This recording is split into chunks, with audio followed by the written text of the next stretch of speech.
Okay.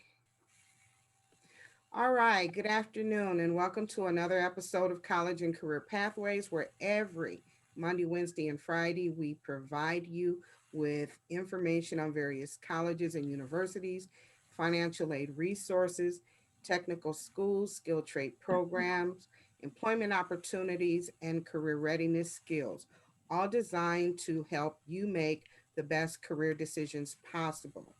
Today, we will be speaking with the good people from Common Ground, and they're going to talk to us today about human trafficking. Megan, Amy, welcome, and the floor is yours. Thank Thank you. you. So I will start sharing my screen. Amy, if you want to introduce yourself. Okay. Hi, I'm Amy Brown. I'm the lead mentor over at Common Ground. So I'm over the youth, helping them, and I'm also a mentor as well. So I help them get a mentor, and I also mentor the youth as well. Yeah, and my name is May Freck. This is my second time here. Excited to be back. And I am the Youth Empowerment Coordinator at the Sanctuary at Common Ground, which means I do a lot of different things, but it means I do presentations like this on our programs and on topics like human trafficking. Good So, deal. yeah, we will go through and talk about that topic, and Amy will talk about our mentoring program. And I see, in the chat, I see that Amanda said, thank you for presenting this, such an important topic, especially here in Genesee County. Absolutely. And we will talk about, how widespread this is, how it's not just in one city or one country or one state, right? It is, it's just something that's affecting a lot of people. You know, So, I first heard about human trafficking about 2 years ago, and it just literally blew me away because yeah. I had absolutely no idea that this kind of thing went on. You think in terms of kidnapping and ransom money and possibly, killing the person, but I never imagined that right in the middle of everyday life this is taking place. Right. What's the movie that we always tell the kids that like they usually think of when we Taken, say it? taken. Taken with Liam Neeson. Yeah, Like yeah, you just said, that's what a lot of people's mind, they think of another country, right? They yeah. think, oh, it happens in Europe or it happens in the Middle East or something like that. And it certainly does, right? But it also happens right here. So that's absolutely something we're going to touch on today, because that's what we do. That's what Amy does really in the mentoring program, is talk to our youth in that program about the reality of it. So our objectives through the presentation are going to be to understand human trafficking legislation, gain a survivor's perspective on human trafficking. What I want to make really clear is that although neither me or Amy are survivors of human trafficking, this presentation was made with our previous lead mentor who was a survivor. So this presentation is entirely survivor informed. We sat down and made this together, me and her. So that's how we meet that objective. And we will help, everyone who watches this or who's here right now understand their role in the effort to work with survivors. The definition. So, what is human trafficking? Human trafficking is the act of recruiting, harboring, transporting, providing, or obtaining a person for compelled labor or commercial sex acts through the use of force, fraud, and coercion. And we like to let everyone know that if you're under the age of 18, you are automatically a victim of human trafficking. With that, you do not have to prove that there was force, fraud, or corrosion, and that's for both young boys and girls. And with human trafficking, it does not just have to be like sexual. It could be the youth being used to beg and steal, or it could be like domestic slaves or work. Because I always give the example that I knew a youth that she was trafficked, but not sexually, but she was forced to go out and steal and do stuff and bring that stuff back to that man. Right. Wow. Yeah. Yeah, one of the best explanations I heard of how trafficking really all works together, and we'll get into this because we'll talk about the typology of sex trafficking and the typology of labor trafficking, but as we're laying that out, sex trafficking is labor trafficking, the labor is sex work. And that kind of helped me understand that anything where you are doing work that you are forced into, you are lied, somebody lies to you about it, or you're coerced into it, whatever that work is, whether it's sexual, whether it's anything else that we'll talk about, that can fall under the umbrella of human trafficking. So that's important to remember. And we're really quickly going to go through force, fraud, and coercion tactics. We'll talk more about these as we go through the typologies and all that, and use examples and tell stories.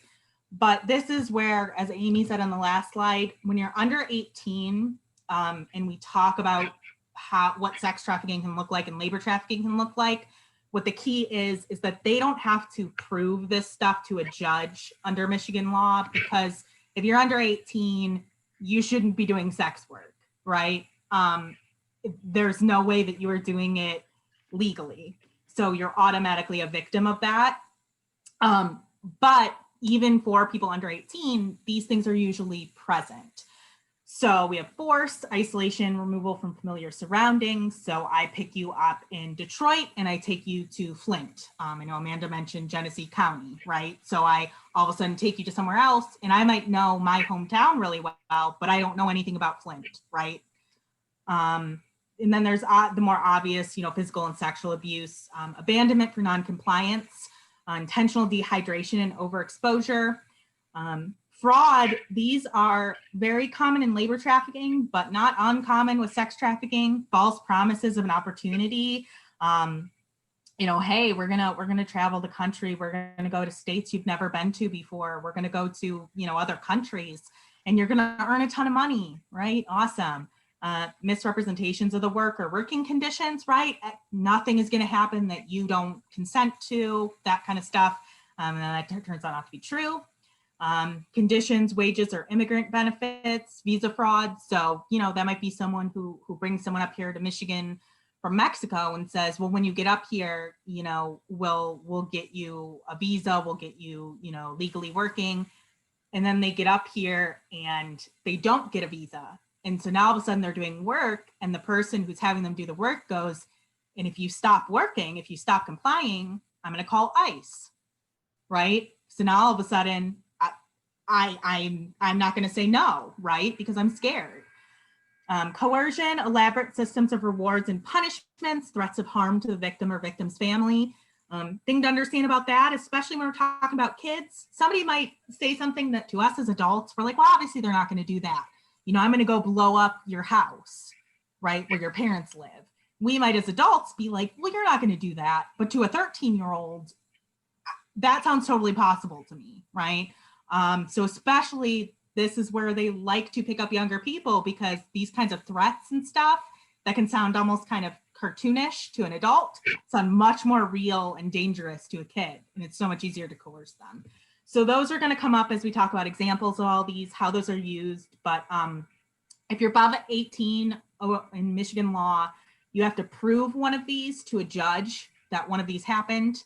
If you're under 18, they're usually present, but you don't have to prove it to the judge because you're automatically a minor and they're taking all that into consideration. So let's talk about the typology of sex trafficking. Typology of sex trafficking, exploitation. It's just a list of different sex trafficking and exploitation that I'm going to go over really briefly. Escort services is making arrangements for a meetup spot, and they call that out call and in call. That could be going to the buyer or the buyer coming to you for services. Bars, strip clubs, it can be like a back room or anything like that. The back room of a club, it can appear like a regular bar or a regular restaurant, but when you go to the back, it may be young girls or whomever back there dancing or doing other sexual things for money. Pornography. I'm sure we're all aware of pornography, pictures, videos, and they also can do revenge porn. If a young boy or girl had sexual intercourse with someone and that person recorded it, they might threaten that person, like, I'm going to put this on the internet or do whatever if you don't do this, if you don't do that. Personal sexual servitude. That's basically a sex slave. They could also be around the house doing domestic work, but after that, they can also come in, they can do sexual favors for that person as well. Not just cleaning around the house, but you're doing stuff for that person. Remote interactive sexual acts. That is like internet as well. Webcam, it could be a cam girl, it could be a cam boy. The training we did the other day, the kids, what they asked, they were like, what about OnlyFans? Yeah. So if anybody isn't aware of OnlyFans, that is a service online where it's basically set up that people pay you for content that you make. And it's primarily used by sex workers, which if somebody is an adult and they are doing that of their own volition, okay, that's, I can't stop you, right? But it becomes an issue when now we're thinking, are you under 18? Or are you 18 or 19 and your boyfriend is taking all your money that you're making from this? So that's an example of how that could work. Yeah. And it could also be phone sex lines, like a phone sex operator. And it could be like sexual text messages when you're trying to send those little, they call it little sexy text with your significant other or whomever, someone that's older. Illicit massage, health and beauty. It could be the massage parlor, a nail salon, a hair shop. Just always looking and checking if something looks weird to you. I always give the example of when I saw a braiding salon that was open 24 hours. And I'm like, who getting their hair braided at 2 o'clock in the morning? Who about to come and get their hair braided at 2, 3 o'clock in the morning? It's got to be something else going on because that doesn't seem right to me. It just nail salons. If you're going to get your nails done or whatever, and you see someone that just asking questions. If you kind of peep something, they might not say something, but it just, if you see something, just ask a couple questions.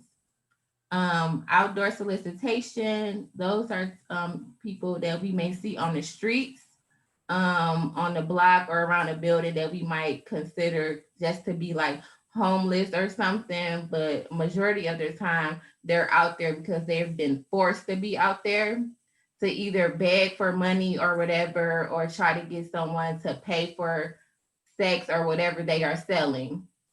Residential, that could be, people can be trafficked right outside their home, in their own apartment building, and no one will ever know. It could be their landlord who is actually trafficking them as well. Wow. Yeah, and CSEC, commercial sexual exploitation of children. We'll actually talk about that more in 2 different slides. So that's when we'll go into a little bit more further details on CSEC. Absolutely. And Amanda said in the chat, I have never thought of the nail salon. There's always that cliche of massage parlors, right? Yeah. I think that's, and isn't that kind of sad that that's kind of considered like a joke, right? The massage parlors, when in reality, those are victims of a serious crime, right? Mm-hmm. The example I usually use when we do this presentation is so bad at remembering his name, but that guy really high up with the New England Patriots. I think he's either the owner or the CEO, right? Who got busted for being at the massage parlor down in Florida. And what did he get in trouble for, if anyone remembers? He got in trouble for soliciting a prostitute. And again, the reality is that was a massage parlor where the women were living in the building. Kind of like Amy said, you see a braiding place or you see a nail salon that's open 24/7. You see a massage parlor where the girls are living there, right? That doesn't sound like prostitution to me. That sounds like sex trafficking. Wow. And to be clear, most prostitution, that's kind of an antiquated term because it's sex trafficking, Yeah. right? These are victims, right? So, yeah, we'll go onto this next slide that usually we'd share a video here. We don't want to eat up too much time because this presentation sometimes takes us 1.5 to 2 hours. So we don't want to eat up, this is about a 10-minute long video, but you can see the name of it right on there. If you Google that exact Detroit Free Press, Modern Slavery and Sex Trafficking Hits Home in Michigan, it will come up. It's a video and it has actual survivors of sex trafficking in Michigan talking about their experience and what that looked like. So if you're someone that likes to hear that right from the source, likes to, kind of hear about stuff that's happened locally. I know a lot of us do, so that we can understand how it's happening here.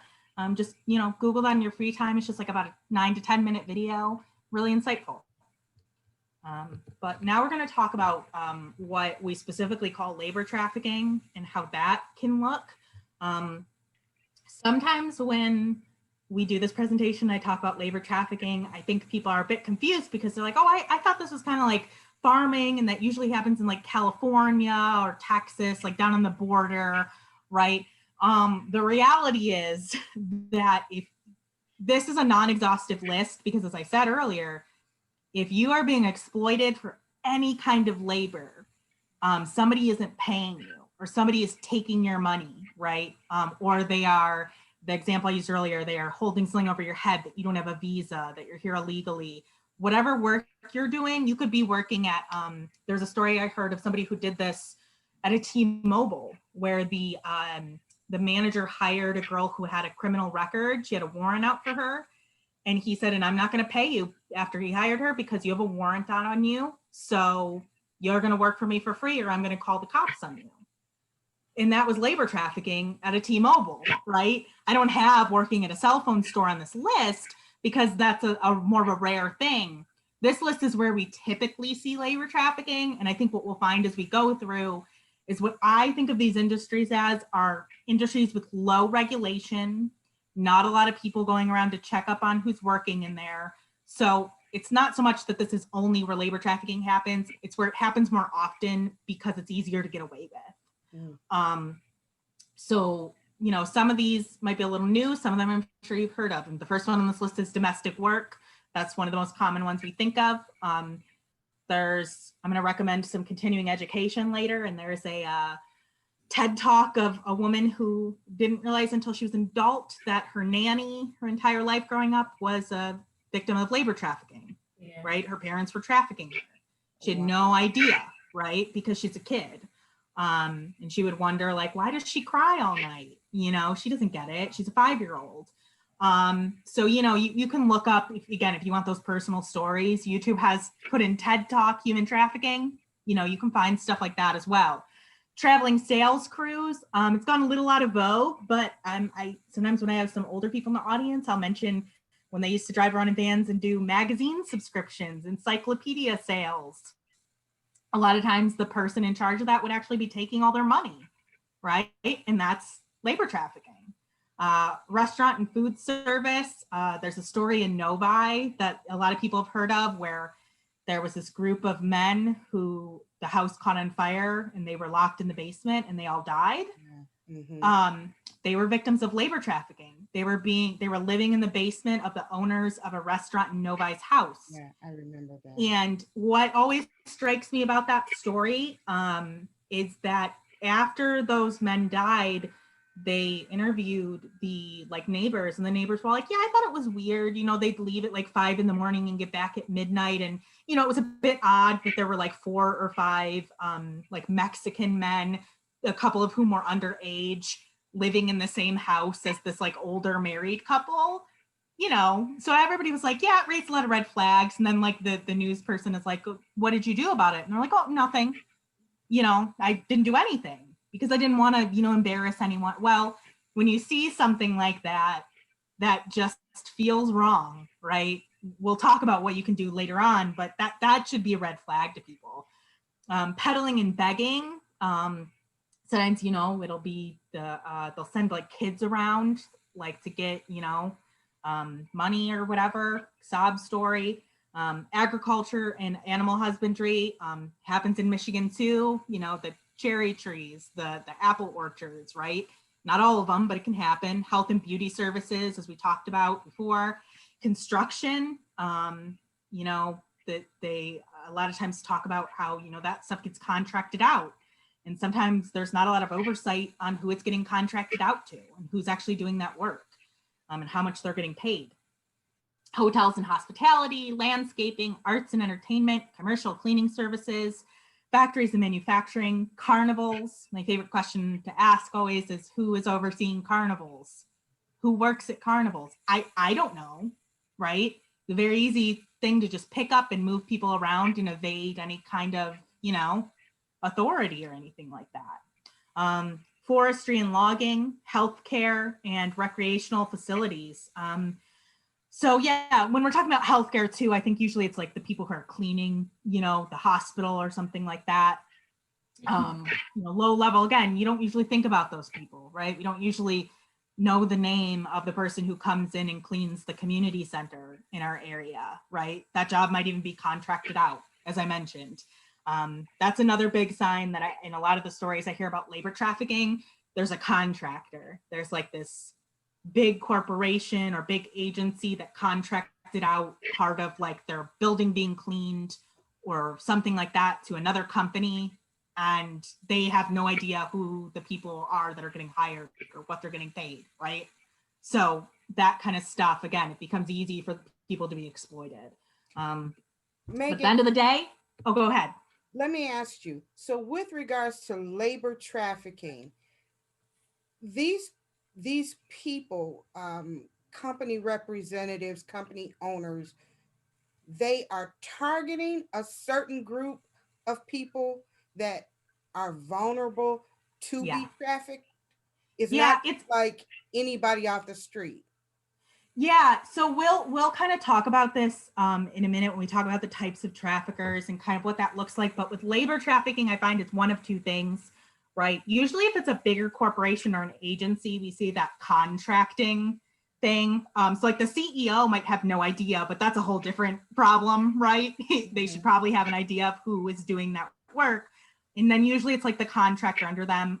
One of the best examples I can use is there's a story about an egg farm in Ohio where the people at the top had no idea, well, they claim they had no idea, right, that who they had contracted out to come work on the egg farm, they didn't know that this company was bringing people in and trafficking them to do that work, right? So they faced no repercussions, and maybe they really didn't know. But again, I'm like, shouldn't you know? You know, so there's that version. And then usually when it's something smaller, that's where like the person who owns the business. So like the Novi restaurant example, the actual restaurant owners were the ones. And yeah, they had targeted illegal immigrants in the country because, as I mentioned before, they knew they were vulnerable because, yeah, they could say, well, if you don't like it, I'll call ICE, right? If you don't like it, I'll call because I know you have a warrant out on you. So yeah, they're always, and we'll talk about this on this next slide. Amy's going to get into the types of traffickers. And that is the thing that ties, they all have different ways of operating, but the thing that ties them together is targeting people who are vulnerable. Okay. Yeah. So here are the types of traffickers. We have three. I'm pretty sure it's more than these three, but these are like the main three types of traffickers. Romeo trafficker, they tend to have a romantic relationship with the victim. I worked with numerous girls who were victims of human trafficking, and majority of them stated that their trafficker was their boyfriend. It was an older guy they met or whatever, and they would wine and dine them, give them money or get their nails done, get their hair done, and then as it progressed, they would say, "Hey, you should have sex with such and such. You should have sex with my homeboy or something like that." And next thing you know, they're having sex with all of his friends. Girl trafficker, that's when me and May gave the example of the movie Taken. That's using brute force when they give the example of someone just getting snatched up off the street or beating them and dragging them and doing all this stuff. That's more an example of what they used to do, like back in the day, which it still can happen, but unfortunately, traffickers have gotten smarter and they tend to try to gain a relationship with you first instead of doing all of that. Because with the guerrilla trafficking, now you're gaining more attention. Mhm. With familiar trafficker, is normal way of life, sometimes generational. Again, when I was working with young girls who have been trafficked, their parent had trafficked them, their mom or their grandmother. They have been trafficked themselves. That's all they know. So eventually they just taught that young child the game. And that's eventually what happened. It's just generational. They trafficked. That's all they knew because their mother been trafficked, their mother been trafficked. And it could actually, I tell all the kids that it could be anyone can be a trafficker. It could be, like I said, a significant other, it could be a friend, it could be a coworker, it could be a neighbor, and that's what we just try to tell. But mainly the number one is Romeo traffic, because I hear about the Romeo traffic a lot when I'm working with the young girls. And I try to tell the boys that it's not just with women, can also be the trafficker. I don't want them to just think it's just men, because there's women out here that take advantage of these young boys and these young men, and men taking advantage of these young girls and these young boys as well. Yeah, and then there's also what they call recruiters. They're often women, so they'll be it'll kind of be like a family unit. So when we talk about what makes people vulnerable, if I don't have a family that cares about me, right, then what's the number one thing I want? I want a family that cares about me. Mm-hmm. And so often these traffickers are kind of built in like a family-like situation where there's one guy at top, right? It's not always a man, but there's one person at top, and they're kind of the number one in the group. But then they have, maybe like their right-hand person. And that's maybe like one of the first people they ever trafficked. So they have a really strong hold over that person. And so now an example that I've heard before is I'm a 15-year-old girl. I'm on Facebook. I'm talking about how much I can't stand my parents. My family doesn't care about me. They won't let me do what I want. And what I want to do is I want to party and I want to smoke weed and I want to be cool and hang out with people. I want to have a boyfriend and my parents won't let me. And I'm putting this all on my Facebook that I add everyone on because I don't really think about it. I'm 15. So I maybe I don't even add guys though, because I think these older guys look creepy. But a girl who's 18 adds me and I go, oh, she looks cool. So I add her. She starts commenting and messaging me and saying, oh yeah, I totally understand. That's how I felt when I was 15. You know what you should do? You should come hang out with me and my boyfriend. We're really cool. We have weed. We'll hang out with you. You'll have the time of your life. Yeah. Okay. I'm from, I know we mentioned Genesee County earlier. I'm from Flint. They're down in Detroit. They say, come on down to Detroit or we'll come pick you up, right? Or we'll send an Uber to your house, whatever. So now I'm in Detroit. I don't know the area well at all. And all of a sudden, when I meet this girl and her boyfriend's 35, right? And now I'm like, oh, okay, this is a little different than I was expecting, but I still, I want to hang out and party. I want to be cool because I'm 15. And then I'm there. I'm somewhere that I don't know, right? And I'm with people that I don't know. And that is a story that actually happened to one girl, and she ended up being trafficked out of Detroit Metro Airport. So that's how easy it is, right? Because I wanted that connection. I wanted someone to value me. They found someone who was upset and angry with their family, and who isn't at the age 15, right? Most kids at that age are going through something like that. Wow. So yeah, that is kind of how it's working right now, especially with social media. That was a little while ago, so forget Facebook. They're done with Facebook, right? Let's move on to Instagram, TikTok, all the stuff they're on now.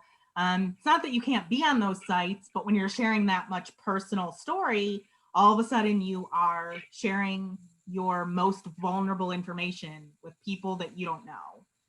And not just that, when I worked with younger girls, they were in a facility, so when they would go out and visit their family, I actually witnessed a girl coming back after she visited her family or whatever, and she was trying to get the other girls to come with her when they go on their home visit. And I'm like, what is you doing? You know, she can't do that. But she was really trying to recruit them so they can go back into human trafficking. Because that's what the facility was. It was for human trafficking. So when I saw her doing that, I'm like, no, you can't do that. That's not it. Yeah. And again, the other thing, you know, it's not exactly like it, but we do have to think of it very similarly to domestic violence, where it's very easy to ask yourself, why would you go back to that?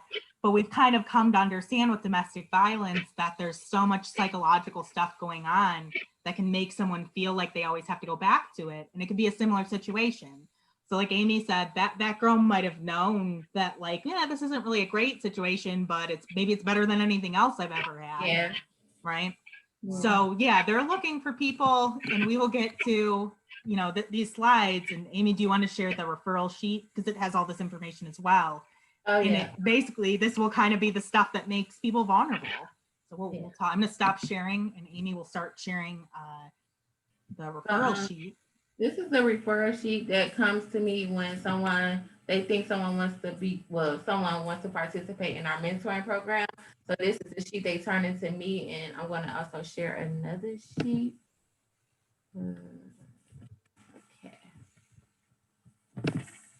Okay, this is the referral sheet that people fill out and send to me. So the date of birth, the gender, the youth's name, the guardian's name, the referring staff, and we ask to check off these lists. This list, the youth race, and has the youth experienced any of the following red flags? And here is the list of risk factors that May just had on that sheet as well. Have they ever disclosed that they have a history of being exploited or human trafficking? Have they ever been located by the law for a rape or human trafficking sting? Are they in and out of home placement? Or are they in and out of say like Children's Village or Vista Maria, anything like that? Do they have a history of victim of violence, what is physical? Have they ever witnessed it? Sexual abuse, a history of substance use, or dating anyone that is over the age of 18? Do they run away a lot? Do they send sexual pictures over the internet or through text messages? Or do they have any current legal involvement in human trafficking? Do they skip school a lot? And do they have like a mental health diagnosis? So we asked for you to check off things that apply to the youth, and at the bottom, explain why you want them to be referred to our program. And along with this, I also ask people to fill out Can we go over the red flags really quickly though too? Yeah. Okay. Yeah. Because one of them in particular, I like to kind of explain the one about the language of the life. Yeah. It's kind of up at the top a little more, right? That one. Yeah. Yeah. The history of multiple STIs or pregnancies, attire or dress that isn't appropriate for the season or situation, whether that's really risque or it's like, you know, a hoodie in 90-degree weather because maybe they're trying to cover up bruises or something like that. In the wintertime. Yeah, right. Involved with people who are significantly older. Yeah, whenever somebody mentions a boyfriend, you know, or a girlfriend that is not like, you know, it's not someone in school environments where you're like, oh, that's, you know, so-and-so from the other class. Oh, you know, I met this boyfriend online. Well, how old is he? And sometimes they'll brazenly tell you, you know, 35, you know, because to them, it's been normalized, unfortunately. Involved with gang or criminal activity, clothing, jewelry, phone has upgraded over time in a way that cannot be accounted for. That's a huge one because those are those gifts, right? All of a sudden a kid who's like never had nice things is like, you know, nice things are appearing in the background of the room. They all of a sudden, you know, their phone's always had a cracked screen and they're like, oh, I just got the new iPhone. And you're kind of like, that's interesting. And who knows, maybe it's like, well, my dad just got a new job. Okay, cool. But, you know, if there's no explanation, that's the thing I always think of. Has a tattoo that the youth is reluctant to explain, right? I don't know. I liked it. I thought it was Like, cool. You know. it used to be the crown tattoo. That's how you would distinguish if someone has been involved in trafficking or not. It would be a little crown that they would have somewhere on their body. Yeah. And The again, the one that is over the phrase "stay calm." No, it could just be like it could just be a plain crown. I don't think I yeah. one that says "stay calm" under it. Okay. Or it Yeah, could it's be just, like initials of that person who trafficked them. and the other thing too is like that's a bit outdated, and part of the reason we just put reluctant to explain is because traffickers have gotten smarter. So they used to everybody used to put a crown and their initials on the people working. Well, you know, the police know that now, right? So now I have something totally random that I know what it means. My family knows what it means over here, Wow. but it's not obvious. Maybe it's like, I'm trying to think, it's like, maybe it's Hello Kitty, right? Oh my No, God. nobody's going to think anything of that. So it's not, so much that they have a tattoo. It's that reluctant to explain part. Because I don't know about you. If I have a tattoo, I should know why I got it, Yeah. right? I should be able to give you an explanation of what it is. So it's that reluctant to explain.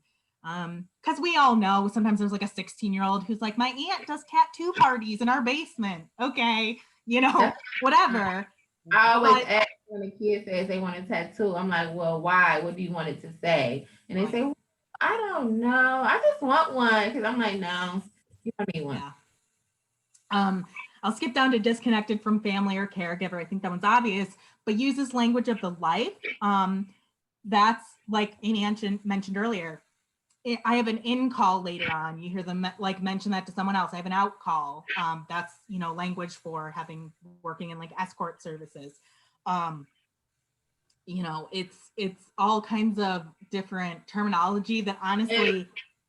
Do you have some more examples? I was gonna say, if a youth that always talking about money, I want that's always bringing up the topic of money. Like, I need some money. I need to do this because I worked with a youth and she will always talk about money. And she had been trafficked, but her thing was, how am she didn't know how to make regular money without doing that. So that was her biggest thing, because that was quick money and she knew how to do it and she knew how fast she would get the money. But then she kept thinking about, like, now I have to work a regular job at McDonald's or something, and I'm only making that much when I was making so much more money doing what I was doing. That's when you can really tell when they're really adamant about getting some money. Yeah, or having nice things that, all of them want nice things, but kind of like an obsession with it, right?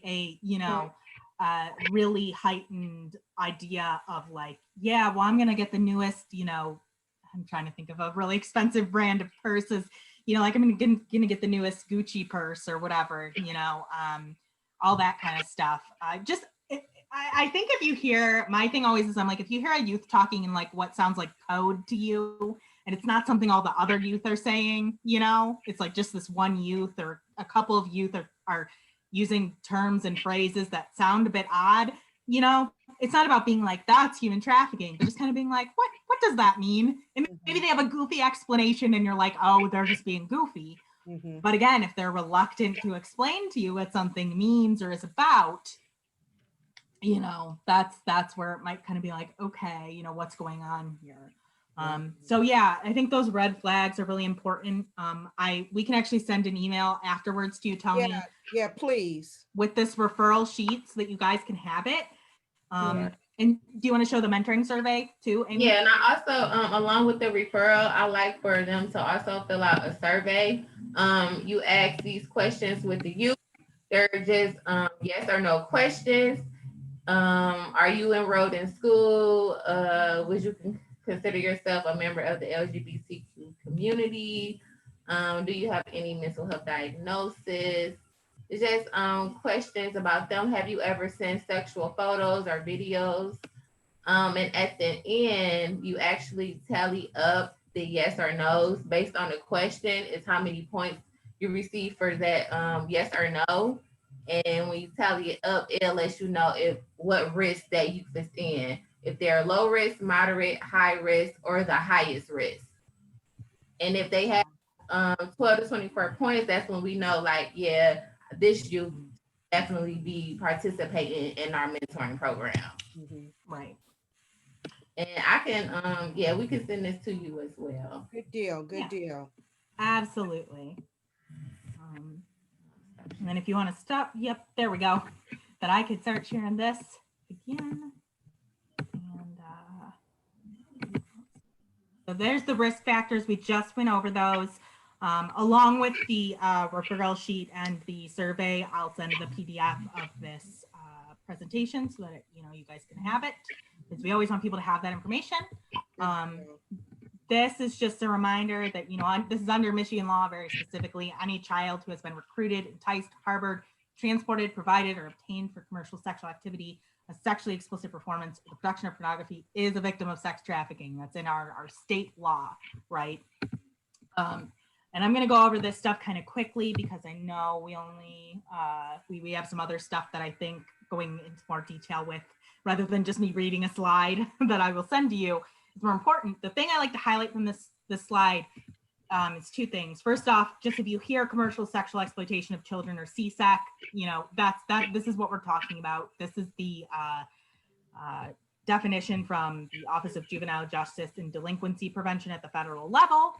But the main thing that I like to point out on here that I think a lot of people need to know, because again, this is slang you might hear youth talking about. If a youth has to engage in sexual activity in exchange for anything of value, not just money, that is trafficking. So if they get kicked out of their house and the only place they know to go to is the apartment of like a 28-year-old who's friends with their brother, right? That's the only place they know to go to right now. They go there and this older person says, yeah, you can stay with me. And then at 1 a.m. goes, actually, in order to stay here, you have to do something, right? That's trafficking. There does not have to be, there often is, but there does not have to be a whole system in place. It could just be that one act, that one time, right? And we refer to that, I'm sorry, May, survivor. Oh, go ahead. Survivor sex. That's when you're having sex for food, shelter, or drugs, protection, anything like that. Yeah. And that is very common too. That's the other thing, trafficking and sexual exploitation, labor exploitation too, tends to go hand in hand with substance use issues, because the people in control of the situation know that if the person they're trafficking also has a substance addiction, that person's going to be much more easy to coerce, right? Because I automatically have something that I know that you can't live without. So yeah, again, I will send this presentation so you'll have this definition. But that's the most important thing, I think, because we see that quite a lot, especially working at the Runaway and Homeless Youth Shelter, that people, are telling us stories like that. A CSEC policy, again, just really quickly, this is something we recommend schools have, we recommend agencies have, and we'll get into in a second that MDHHS has one that is actually for all mandated reporters. But we just recommend that agencies and schools have a CSEC policy the same way you might have like a policy on sexual assault, what that process is when something like that gets reported. And all it really does, but it's very helpful, is maybe having like a point person who knows about this issue, is well read in it, the student can be directed to, just making sure that it's a topic that somebody knows things about and that you have kind of a way to work through that's written down. And we do offer, to work together with like a school or agency on creating that, because we have our own. CPS protocol, this is probably, usually when we do this presentation for professionals, this is one of the most important parts in my opinion, because I think some people don't realize that just as you're a mandated reporter for any kind of physical abuse, neglect, sexual abuse, emotional abuse, all of that, human trafficking kind of falls under sexual abuse a lot of the time, or, any kind of other abuse, because like children shouldn't be working and have their money taken away from them, right? So if any of this stuff sounds like a student that you know of, or in the future, you see that in a student that you're working with, you would report it to MDHHS. And when you call, you would tell them very specifically, I am reporting human trafficking. You can access the entire protocol that CPS has on this at michigan.gov/MDHHS. Then you type human trafficking protocol into the search bar at the top, and the first result that comes up should be publication 215, which is this protocol. I know most of us probably don't want to sit down and read 40 pages of government regulations, but I actually find this protocol pretty helpful and enlightening. If somebody's like a reader, like that's how they learn. It has actual like information on what human trafficking looks like, and labor trafficking looks like, sex trafficking. So if that's just the way somebody learns, that's a great way to kind of have someone, hey, that's how you can kind of get this information. Continuing education. Do you want to cover some of this, Amy? I feel like I've been talking so much. It's okay. This continuing education, we just let you know that you should continuously look up information about human trafficking, because human trafficking changes every day. I'm pretty sure it's like numerous stuff that we still don't know about human trafficking, and we're doing the training. So it's like a few websites we suggest that you go to. Polaris Project, Blue Heart Campaign, Ended Movement, Blue Campaign, and like May said, even going on YouTube and looking up TED Talks about human trafficking. And actually, what is it? Hulu and even Netflix, they actually do have a few movies on there about human trafficking. I didn't watch it yet, but it's a movie on Hulu, and it's about labor trafficking.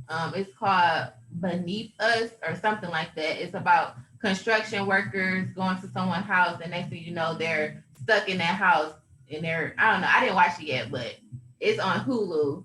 So if you want to check that out, you should probably check that out. But yeah, like I said, Netflix, they do have a few documentaries and a few movies that's based about human trafficking. So yeah, that's basically what this is. Just make sure you're being aware and knowing the signs and being alert of when you're talking to a youth that they may potentially have been trafficked. Yeah, and the last point I'll add is, like I said at the beginning of this presentation, me and Amy are not survivors. This presentation is survivor informed, but I would really recommend, when you're looking for other events or other speakers on this topic, looking for stuff in the community, to find places where survivors are respectfully included. I have unfortunately seen where I actually think they're being re-exploited. So that's something to be careful of, where, like, to use an example, if you're at a speaking engagement with a survivor and she's on stage shaking and in tears, I'm immediately like, this does not feel right to me. I don't think she's ready to be doing this, right? But there are, some people who have been out of the life, which is what a lot of people refer to trafficking as when it's called the life. So they've been out of the life for 7, 8, 9, 10 years now, and they've gotten a bunch more support, and now this is the work that they do, right? So, seeking out those trainings and speaking events, I think it's really important that we hear them speak when we can, right? That's why the easiest way to me to do that is to find some of the TED Talks that are done by survivors, because they're for free, or like a documentary, like Amy said, where I'm sure they interviewed like the survivors of the labor trafficking or something like that. Actually, I'm sorry, I just watched the documentary. It was on FX. It was about child marriage, people who were forced into marriage, and there was one on there. She was like 11, and that's like a really interesting. Yeah. Oh, there's that very, very young girls from GEMS, New York. That's a recommendation I will give for sure. It's a little older now, so some of the information is dated, but what's brilliant about that documentary to me is that they show the process of they're working with these women, because it's a women's shelter, who have been trafficked. And they show, like, you watch the process of like one of them getting away from the trafficker and then getting lured right back in. And it's so illuminating because you see, the worst thing about traffickers, in my opinion, is that they're charming, they're charismatic, they're kind of the same way that we think of, honestly, like serial killers, like Ted Bundy, right? People always talk about how charming those people are. And that's why they're good at that kind of stuff, because they pull people in, right? And unfortunately, some of them like really do consider the traffickers to be like family, because they don't know what family relationship looks like. Yes. So they go back to the trafficker. Yeah. But I know Amy definitely wants to share about our mentoring program. Oh, okay. Our mentoring program is for youth aged 10 to 17. And it's for youth who are survivors or at risk of being human trafficked or sexually exploited. It's for boys and girls.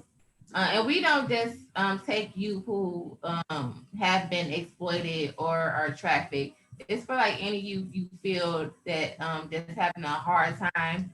We also take them into consideration as well.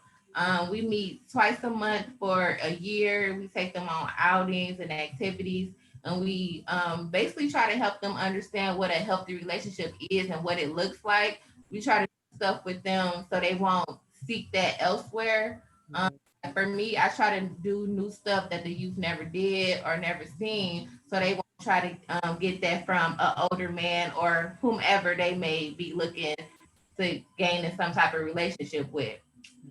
And yeah, we take them on outings and we do goals with them as well. We come up with a safety plan. We set goals with them every 3 months. So if they want to gain a relationship with their mother or their father, or they want to get a job, they want to do whatever, we do that every 3 months and help them accomplish those goals. And it's free of cost. And we actually pick the youth up from like home or school or whatever, hang out with them, and we drop them back off at home. So they don't have to worry about any transportation or any cost or anything like that. And I'll talk about Victims Assistance Program. That's another program that we have through Common Ground. And basically they assist victims of any crime. It does not just have to be human trafficking. It could be homicide laws, assaults, or robbery, anything like that. We help you in this for basically it's like emotional support, and they advocate for you as well. They go to court with you or whomever, just showing that they're there to support you. And they also offer counseling and anything like that. So yeah, that's Well, no, just something I want to be clear about too, because I know it says survivors 18 plus on there. A little bit of clarification with that, and what I kind of know, like how they actually do that is we have a victims assistance program that we've had for a long time. And they just recently, like in the past couple of years, got a section of it that is very specific to human trafficking. And that grant was very specific that they work with 18 and over for that. What I've been told though, is if they get a referral to their main victims assistance program, because that one is for a victim of a crime of any age. So this is also something that if you have a youth who is, 15 years old and, is a victim of sexual assault, right? Or something like that, they could be referred there. They will take referrals for human trafficking for people under 18, just to their main victims assistance program. I know it gets a bit confusing, but when we're working with grants, there's always all those like weird, tricky rules that we try and work around. So do not think that this is a number that you can only call for someone over 18. You can at least try and see if there's an opening that they could get someone in who's under 18 with our main program as well. And then I'll go on to our resources because I know we're wrapping up really quickly. A couple of the things that I want to be very clear about. A call to law enforcement is going to be the best way to get immediate help for someone who's being trafficked. Two things about this. First of all, the reason it says Oakland County Sheriff and not just like any county sheriff or whatever is because Oakland County Sheriff specifically has a human trafficking task force, As far as I know, other county sheriffs around either don't yet, or I'm just not aware of it because I mostly only work in Oakland County. If anybody knows for a fact that their county sheriff has a human trafficking task force, I'm sure that, you know, that's fine too. But the main thing I always try and impress is that you probably don't want to call your local off, like law enforcement, not because they're bad at their job or anything like that, but because they might be a little out of their depth with the situation and not really know what to do. Some of them still prosecute minors for prostitution when they get called to cases like this.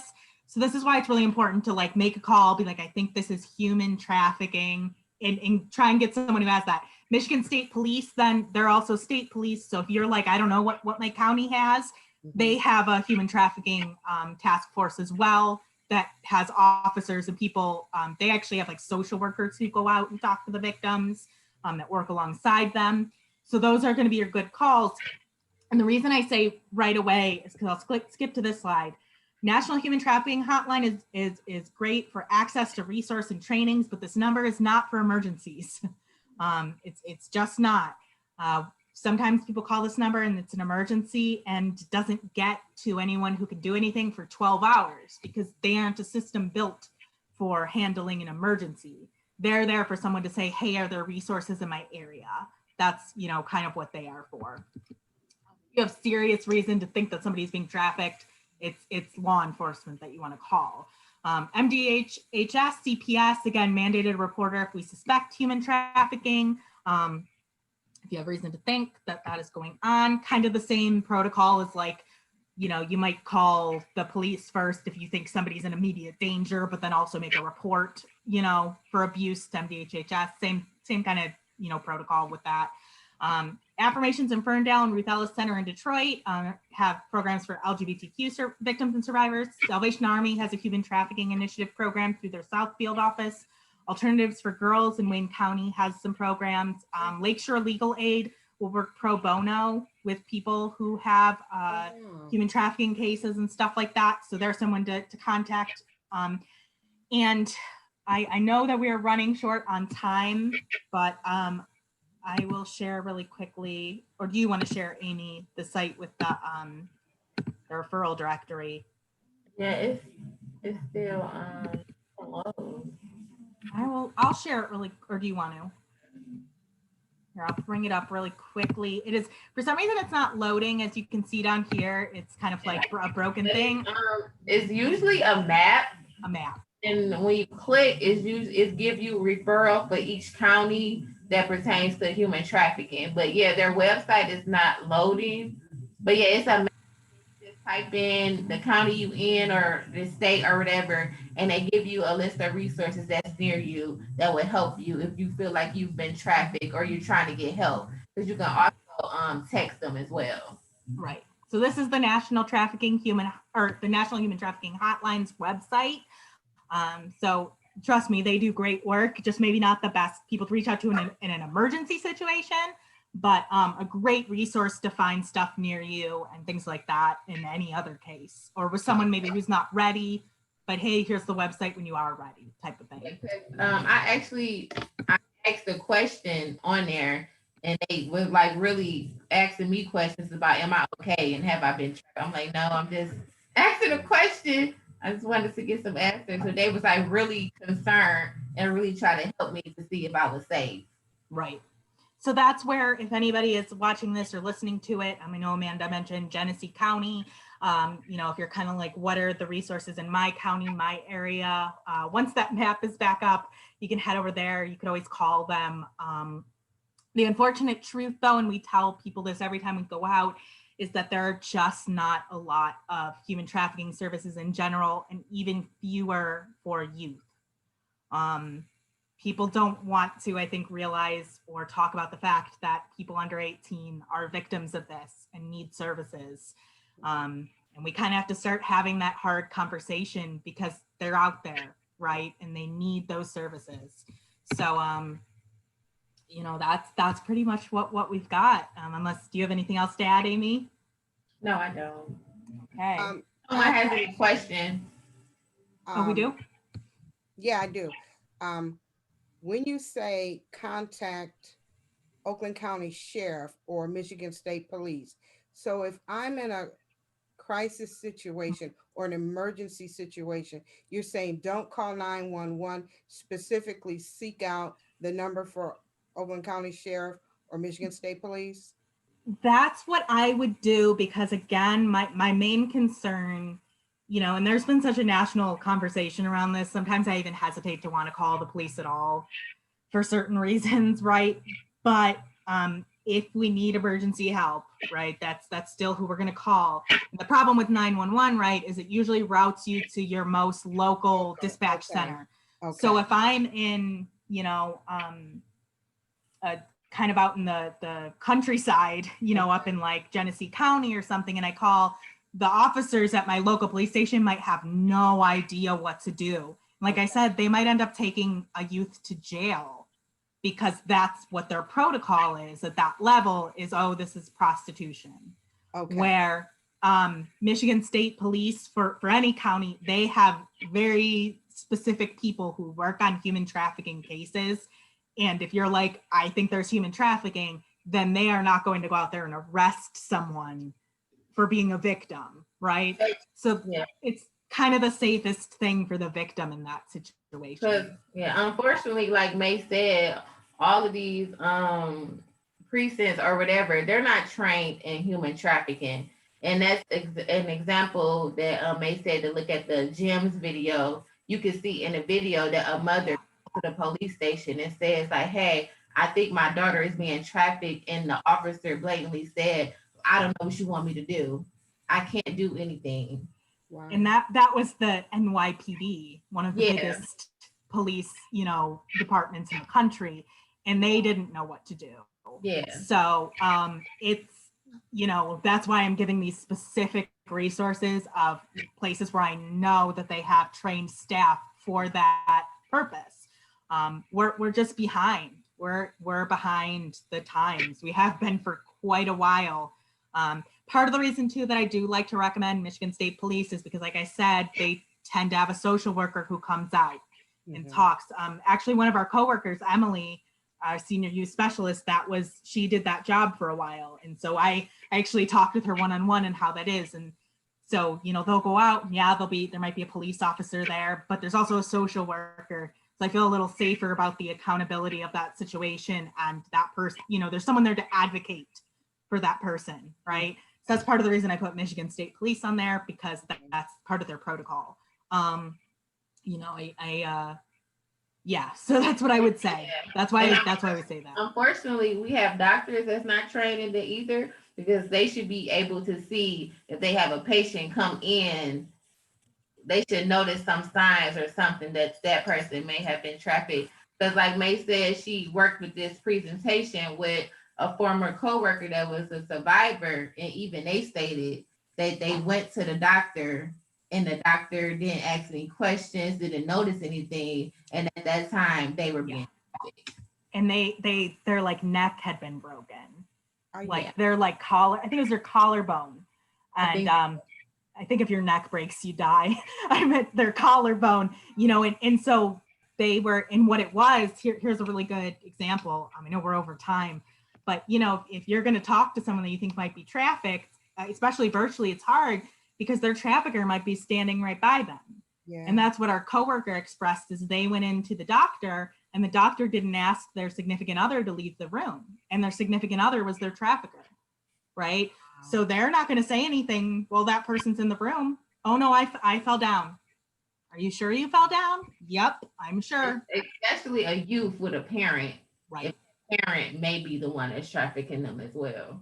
Right. So it's, trying to have those one-on-one conversations. I know we're all stretched. I know, but that's why, if you see these kids with these warning signs, either check on them yourself or make the referral to the mentoring program, right? Because that's what we're here to do. So if you don't have the extra 5 or 10 minutes, because I know you guys have a million things on your plate, we might, and so we're here for you.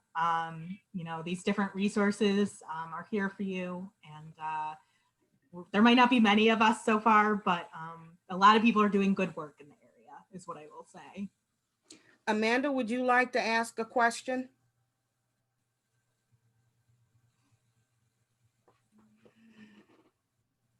I know that she is Okay, typing in the chat. no. All right, well then, Megan and Amy, thank you so much for your time. This was so invaluable.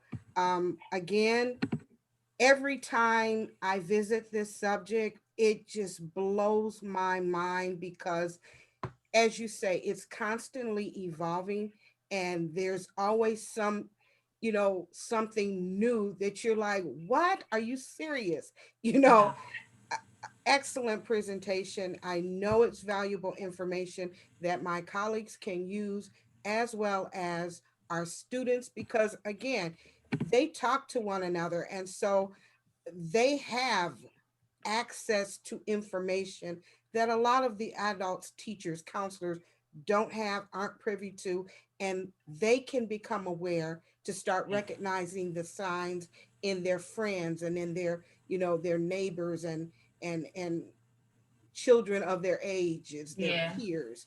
And so I really appreciate you guys coming. Thank you all again. And we'll be in touch, May. Well, awesome. It's been great. And yeah, and anytime you need to reach out, I know I can send along our mentoring email address when I Good send the deal. other pieces of information to you. And we're here. Good deal. All right. Thank you, everyone, for tuning in, and everybody have a great day. Thank you. You too. All Bye, you righty too. now.